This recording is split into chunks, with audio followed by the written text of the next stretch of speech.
Five in red in the middle. Ronaldo!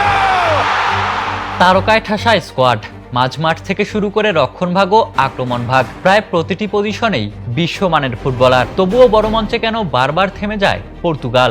অবশেষে সেই রহস্যের ব্যাখ্যা দিলেন বার্নার্দো সিলভা। ক্রোয়েশিয়ার বিপক্ষে ম্যাচের আগে সংবাদ সম্মেলনে পর্তুগিজ মিডফিল্ডার বলেন, জার্মানির প্রায় প্রতিটি খেলোয়াড়ই জার্মান লিগে খেলে, স্পেনের ক্ষেত্রেও তাই, কিন্তু আমাদের সেই চেনা বৈশিষ্ট্যই নেই।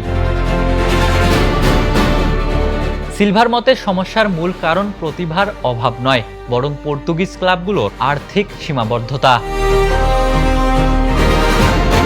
তিনি বলেন, পর্তুগিজ ক্লাবগুলো তারকা খেলোয়াড়দের ধরে রাখতে পারে না। আমাদের বেশিরভাগ খেলোয়াড়ই দেশের বাইরে বিভিন্ন লিগে ও বিভিন্ন কৌশলের অধীনে খেলে, ফলে জাতীয় দলে এসে মানিয়ে নেওয়াটা কঠিন হয়ে দাঁড়ায়।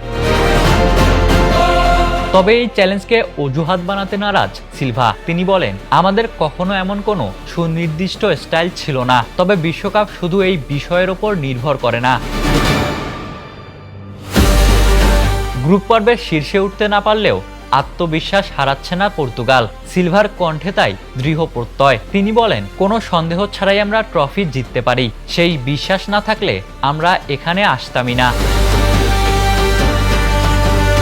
তবে শেষ পর্যন্ত সব বাধা পেরিয়ে এবারের বিশ্বকাপে কেমন করবে রোনালদোর পর্তুগাল, সেটাই এখন দেখার বিষয়।